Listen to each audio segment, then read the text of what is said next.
Janasena party అధినేత, Andhra Pradesh deputy CM Pawan Kalyan గారు.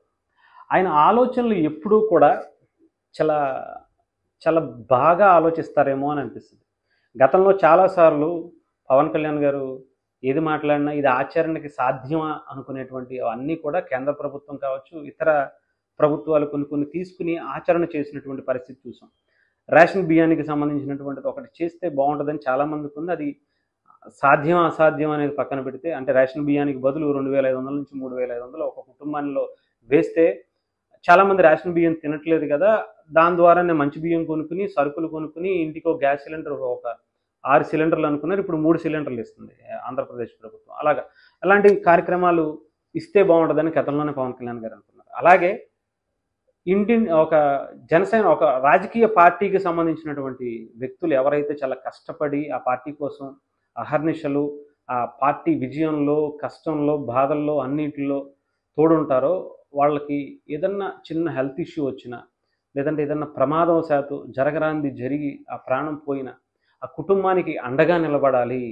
అది కూడా ఒక పార్టీ ద్వారా మనం నిలబడాలి అని ఒక 500 రూపాయలకి 5 లక్షల రూపాయల ప్రమాద బీమా ఇన్సూరెన్స్ చేపించి, అలాగే ఏదైనా చిన్న చిన్న దెబ్బలు కానీ ఇంకొకటి కానీ హాస్పిటల్ ఖర్చులు అయితే కనుక దానికి ఒక 25,000 రూపాయలు ఫాస్ట్గా అప్పటికప్పుడు ఇవ్వాలని చెప్పి ఒక పథకాన్ని తీసుకొచ్చారు. ఇది దేశ చరిత్రలోనే ఎవరు ఏ పార్టీ నాయకుడు కానీ, ఏ రాజకీయ నాయకుడు కానీ ఆలోచించినటువంటి ఒక పథకాన్ని పవన్ కళ్యాణ్ గారు శ్రీకారం చుట్టి ఆలోచన రైతుకి మిగతా పార్టీలు కూడా దాన్ని ఆచరణ చేసే విధంగా తీసుకొచ్చినటువంటి గొప్ప ఆలోచన మనిషి పవన్ కళ్యాణ్ గారు.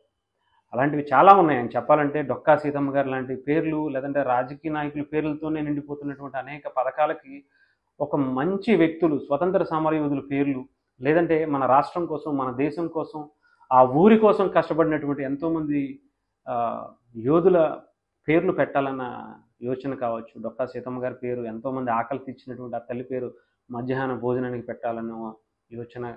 అంటే చాలామందికి ఆలోచన ఉంటుంది, కానీ ఆచరణలో పెట్టడానికి అధికారంలోకి వచ్చిన తర్వాత మర్చిపోయారనో, లేదంటే ముందు చెప్తాము అప్పటికి ఆయన గుర్తుండదో అనో, లేదంటే అధికారంలోకి వచ్చిన తర్వాత గుర్తున్నా కానీ మిగతా అవి సహకరించట్లేదనో, లేదంటే పక్కన ఉన్నటువంటి పార్టీలు, అధికారంలో భాగం పంచుకున్నటువంటి పార్టీలు సహకరించట్లేదనో, ఏదో ఒక విధంగా పక్కకు వెళ్ళిపోతూ ఉంటారు. కానీ పవన్ కళ్యాణ్ గారి ఆలోచనలు స్వార్థం లేదు కాబట్టి, నిజాయితీగా ఉంటుంది కాబట్టి, ఒక మంచి పని కోసం, ప్రజలకి నిజాయితీగా నిస్వార్థంగా చేయాలన్న ఒక మంచి పని కోసం అన్నీ అనుకూలిస్తాయి అంటారు కదా. అంటే పంచభూతాలు అనుకూలిస్తాయి అన్నట్టుగా అందరూ కూడా, ఒక పక్క మోదీ గారు కావచ్చు, నిజంగా అక్కడ చంద్రబాబు గారు కావచ్చు, లోకేష్ గారు కావచ్చు, ఇంకొకరు కావచ్చు, అందరూ కూడా అనుకూలించి ఒక మంచి పనికి మనం కూడా దీన్ని పూనుకోవాలనే ఉద్దేశంతో పవన్ కళ్యాణ్ గారు ఎప్పుడో 5 ఏళ్ల క్రితం అన్న మాట 25 లక్షల రూపాయల ప్రమాద బీమా లేదంటే హెల్త్ ఇన్సూరెన్స్ పథకాన్ని ప్రతి ఇంటికి ఉండాలి.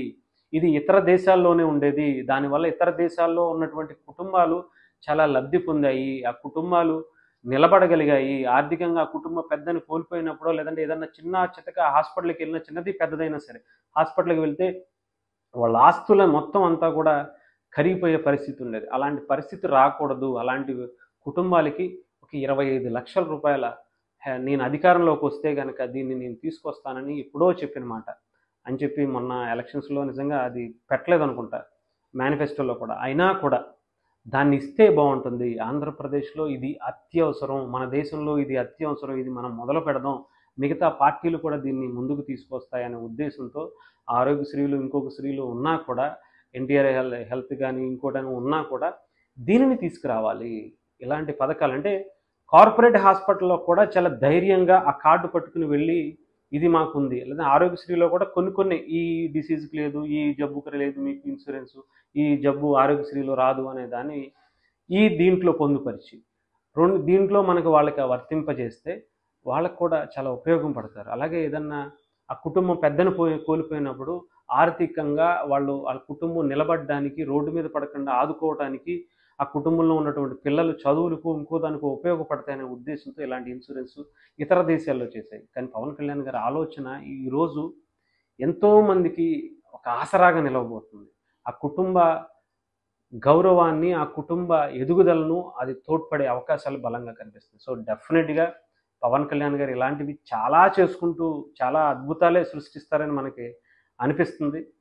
దేశంలో ఈయన ఇలా ఒక అద్భుతమైనటువంటి నాయకుడిగా, ప్రజల కోసం ఆలోచించేటువంటి ఒక నిజాయితీ గల వ్యక్తిగా ఆయన ఉండటం, ఆయన చుట్టూ ఇవన్నీ కలిసి రావటం, మిగతా పార్టీలన్నీ కూడా దాంట్లో భాగం పంచుకోవటం, ఇది ప్రజలకి మంచి అద్భుతమైనటువంటి అవకాశాలను అందించడానికి ముందుకు వస్తున్నటువంటి సరికొత్త అధ్యాయనం రాజకీయాల్లో అని చెప్పొచ్చు. సో ఇంకా 5 ఏళ్ళు అధికారం, ఇంకా 4.5 ఏళ్ళు పైగా ఉంది. పవన్ కళ్యాణ్ గారి ఎన్డీఏ కూటమి అధికారంలో ఉండబోతుంది.